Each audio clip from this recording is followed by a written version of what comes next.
ഷിരൂരിൽ നിന്ന് തത്സമയം നമുക്കൊപ്പം ചേരുകയാണ്. അഭിലാഷ്, ഈ പുഴയ്ക്കുള്ളിൽ രൂപപ്പെട്ടിരിക്കുന്ന മൺകൂനയെക്കുറിച്ചാണ് ജിതിൻ പറഞ്ഞത്. പുഴയിൽ ഉയർന്നു കാണാം മൺകൂനകൾ എന്നാണ് പറഞ്ഞത്. അപ്പോൾ അവിടെ അതിനടിയിൽ ഈ വസ്തുക്കൾ, അതായത് വാഹനങ്ങളോ മറ്റുമൊക്കെ ഉണ്ടെങ്കിൽ അതിന് മുകളിലായി മണ്ണുകൂടി അടിഞ്ഞു കിടക്കുന്നതാണോ ഈ ഉയരത്തിൽ പൊന്തി കിടക്കുന്നത്? അവിടെയൊക്കെ പരിശോധിച്ചോ നേവി?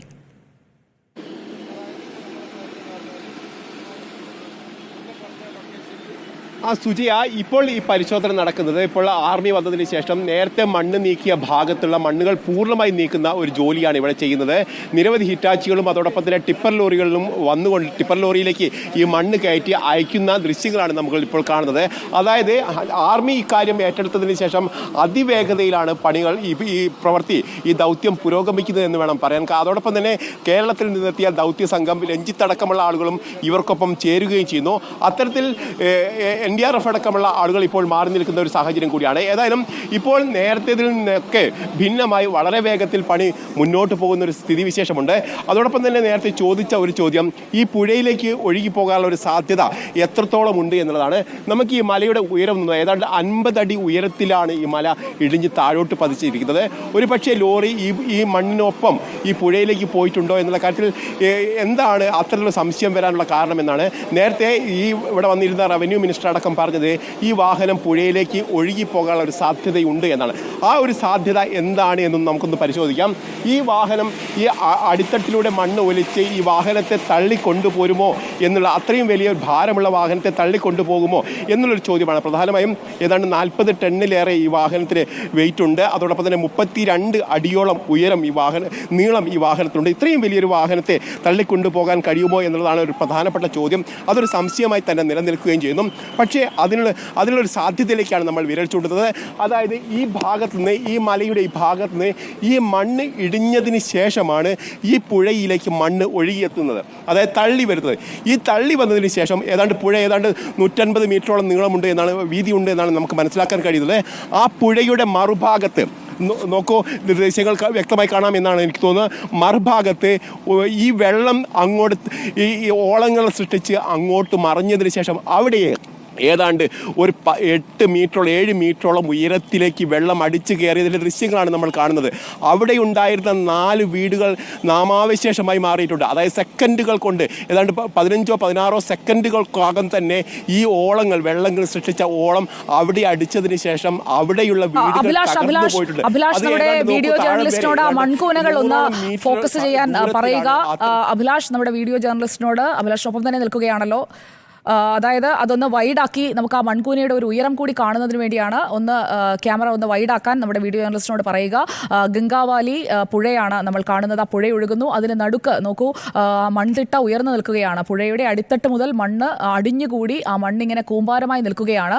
ആ മൺകൂനയ്ക്ക് നമ്മളിപ്പോൾ കാണുന്നത് നദിയുടെ നടുക്ക്, ഏകദേശം മധ്യഭാഗത്താണ് ഈ മൺകൂന രൂപപ്പെട്ടിരിക്കുന്നത്. ഏകദേശം ഉദ്ദേശം ഒരു 10-15 മീറ്റർ ഉയരമുണ്ടെങ്കിൽ മാത്രമേ ഇത്രയും മണ്ണും കല്ലുമൊക്കെ, അതായത് ആ മലയിൽ നിന്ന് വന്ന കല്ലാണ്, ആ മലയിൽ നിന്ന് ഇടിഞ്ഞു വന്ന കല്ലും മണ്ണുമാണ് എന്നുള്ളത് ആ മണ്ണിന്റെ സ്വഭാവം കാണുമ്പോൾ നമുക്ക് കൃത്യമായി മനസ്സിലാക്കാൻ കഴിയും. കോരിയിട്ടതല്ല, അവിടേക്ക് ആഞ്ഞൊലിച്ചു വന്ന മണ്ണാണ് നമ്മളിപ്പോൾ കാണുന്നത്. ഗംഗാവാലി നദിയുടെ നടുക്ക് ഇത്രയും ഉയരത്തിൽ ഒരു മൺതിട്ട രൂപപ്പെടണമെങ്കിൽ ആ നദിയുടെ അടിത്തട്ടിലേക്ക് മറ്റ് സാധനങ്ങൾ കൂടി വീണിട്ടുണ്ടാകണം. കല്ലും മണ്ണും അല്ലാതെ വാഹനങ്ങളോ മറ്റുമൊക്കെ കിടപ്പുണ്ടാകണം. 3 വാഹനങ്ങളാണ്, വലിയ വാഹനങ്ങളാണ് ഈ അപകടം നടക്കുന്ന വേളയിൽ ആ മണ്ണിടിച്ചിലിന്റെ ഭാഗത്തുണ്ടായിരുന്നത്. അത് 2 എണ്ണം ടാങ്കറുകളാണ്, ഒന്ന് അർജുന്റെ ലോറിയാണ്. പുഴയുടെ നടുവിലെ മൺകൂനയുടെ ദൃശ്യങ്ങളാണ് പ്രേക്ഷകർ ഇപ്പോൾ കാണുന്നത്. അത് നീളത്തിലാണ് ആ മൺകൂന. നോക്കൂ, ഏകദേശം 10 മീറ്ററോളം ഉണ്ട്, 10 മീറ്ററിലധികം ഉയരമുണ്ട് എന്നുള്ളത് ഉറപ്പാണ്. ഗംഗാവാലി നദിയിൽ നിറയെ വെള്ളമുണ്ട്. ആ നദിയുടെ അടിത്തട്ട് മുതൽ ഏകദേശം 15 മീറ്റർ എങ്കിലും കാണണം. ഈ മൺകൂനയുടെ ഒരു വലിപ്പം കാണുമ്പോൾ നമുക്ക് ഇവിടെ നിന്ന് അനുമാനിക്കാൻ കഴിയുന്നത് അതാണ്.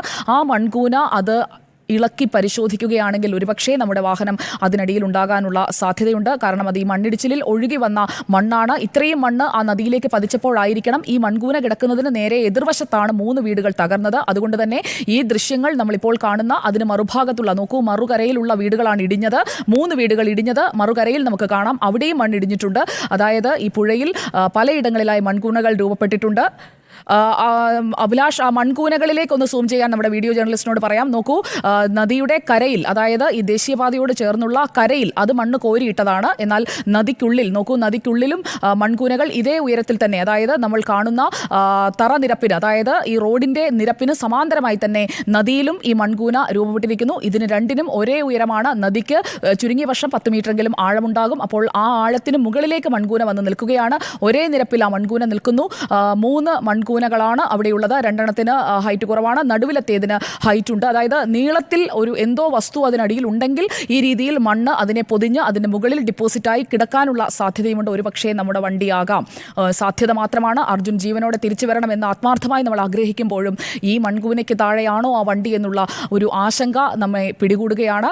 ആ മൺകൂനയുടെ ഒരു പൊസിഷൻ കാണുമ്പോൾ അതിനടിയിൽ വാഹനങ്ങൾ ഉണ്ടാകാനുള്ള ഒരു സാധ്യതയുണ്ട്. 3 വാഹനങ്ങളാണ് ഈ മണ്ണിടിച്ചിലിൽ പെട്ടുപോയത്. അത് ലക്ഷ്മണന്റെ കടയുടെ മുന്നിൽ പാർക്ക് ചെയ്തിരുന്ന ഒരു ടാങ്കർ ലോറിയാണ്. അതിൻ്റെ ബുള്ളറ്റാണ് നമുക്ക് നദിയിൽ നിന്ന് കിട്ടിയത്. നദിയിൽ നിന്ന് ഒരു ടാങ്കറിൻ്റെ ബുള്ളറ്റ്, അതായത് ഒഴിഞ്ഞ ഒരു ബുള്ളറ്റാണ് കിട്ടിയത്. മറുവശത്ത് അർജുൻ്റെ വാഹനത്തിന് പിന്നിലും ഒരു ബുള്ളറ്റ് ടാങ്കർ ഉണ്ടായിരുന്നു. അങ്ങനെയാണെങ്കിൽ 3 വാഹനങ്ങളുടെ ചേസിസ് ഈ വണ്ടിയിൽ പെട്ടിട്ടുണ്ട്. അപ്പോൾ ആ ചേസിസും ബോഡിയും അടങ്ങുന്ന ഭാഗമാണോ ഈ മൺകൂനയ്ക്ക് താഴെ എന്നുള്ളതാണ് അറിയേണ്ടത്. പുഴയുടെ നടുവിൽ രൂപപ്പെട്ടിരിക്കുന്ന മൺകൂനയാണ്. നോക്കൂ, ആ മൺകൂനയുടെ മുകളിലുള്ളത് വലിയ പാറക്കഷ്ണങ്ങളാണ്. ആ പാറക്കഷ്ണങ്ങൾ ആ മലയിൽ നിന്ന് വന്നതാണ് എന്നുള്ളത് നമുക്ക് സ്ഥിരീകരിക്കാം. അപ്പോൾ പുഴയുടെ അടിത്തട്ടിൽ ഏതോ വാഹനം അടിഞ്ഞിട്ടുണ്ട്. അർജുൻ്റേത് ആകരുത് എന്ന് നമ്മൾ ആഗ്രഹിക്കുമ്പോഴും അത് അർജുൻ്റെ വാഹനമാകാനുള്ള സാധ്യതയും നമുക്ക് തള്ളിക്കളയാൻ കഴിയില്ല. നാവികസേന ഇപ്പോൾ തെരച്ചിൽ നടത്തുകയാണ്. സ്കൂബ ടീം അടക്കം അവിടെയുണ്ട്. തത്സമയ ദൃശ്യങ്ങളാണ് പ്രേക്ഷകർ ഇപ്പോൾ റിപ്പോർട്ടറിലൂടെ കണ്ടുകൊണ്ടിരിക്കുന്നത്. നദിയുടെ നടുക്കാണ് ഈ മൺകൂന രൂപപ്പെട്ടിരിക്കുന്നത്. AK അഭിലാഷ് നമുക്കൊപ്പം തുടരുന്നുണ്ട്. AK അഭിലാഷ്, കഴിഞ്ഞ ദിവസം അഭിലാഷ് അവിടെ എത്തുമ്പോൾ ഗംഗാവാലി നദിയിൽ ഈ നടുവിലായി ഈ മൺകൂന ഉണ്ടായിരുന്നു.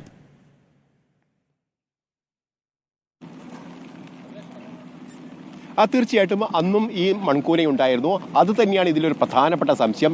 ഇത്രയും മണ്ണ് നദിയുടെ നടുക്കിലെത്തി അവിടെ ഇത്തരത്തിലൊരു കൂന സൃഷ്ടിക്കുകയും അതോടൊപ്പം തന്നെ കരയുടെ മറുഭാഗത്ത് ഓളങ്ങൾ സൃഷ്ടിച്ച് അവിടെ ഏതാണ്ട് 8-10 മീറ്ററോളം വെള്ളം ഉയരത്തിലേക്ക് വരികയും അവിടെ ഉണ്ടായിരുന്ന 3ഓളം വീടുകൾ പൂർണ്ണമായും ചെയ്യുന്ന സാഹചര്യം. ആ സാഹചര്യത്തിൽ ഈ വാഹനം കൂടി ഒഴുകിപ്പോയി കൂടെ എന്നുള്ളൊരു ചോദ്യം പ്രസക്തമാണ്.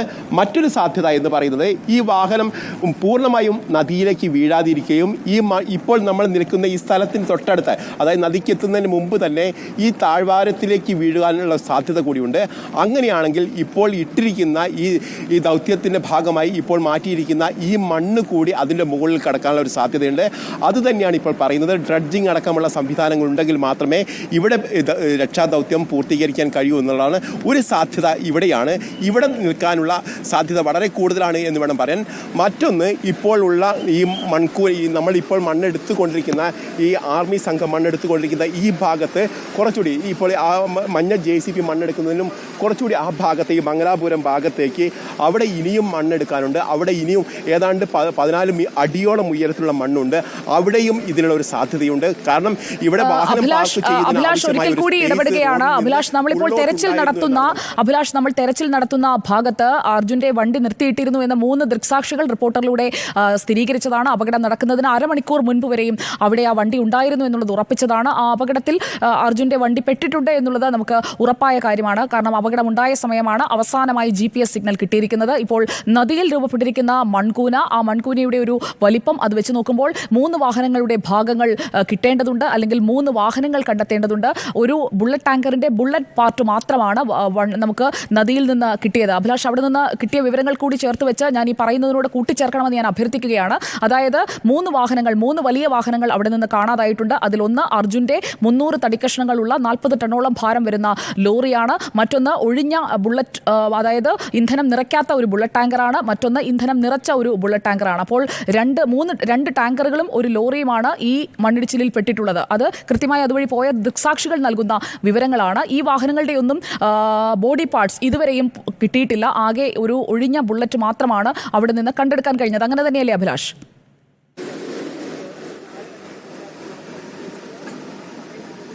തീർച്ചയായിട്ടും അത് തന്നെയാണ്.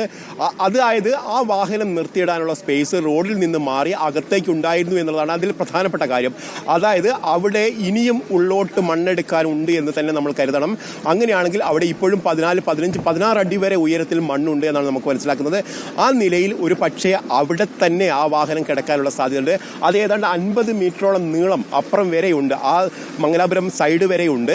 ഈ ഒരു ഭാഗത്തേക്ക് വരുമ്പോൾ ഏതാണ്ട് 22 അടിയോളം ഉയരത്തിൽ മണ്ണുണ്ട്.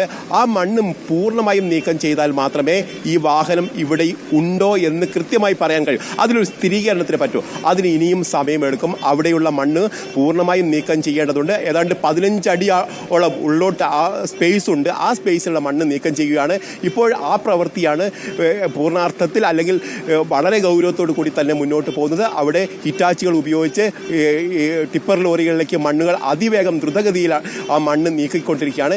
ഈ 3 സാധ്യതകളാണ് ഇപ്പോൾ ഏതായാലും ഉള്ളത്.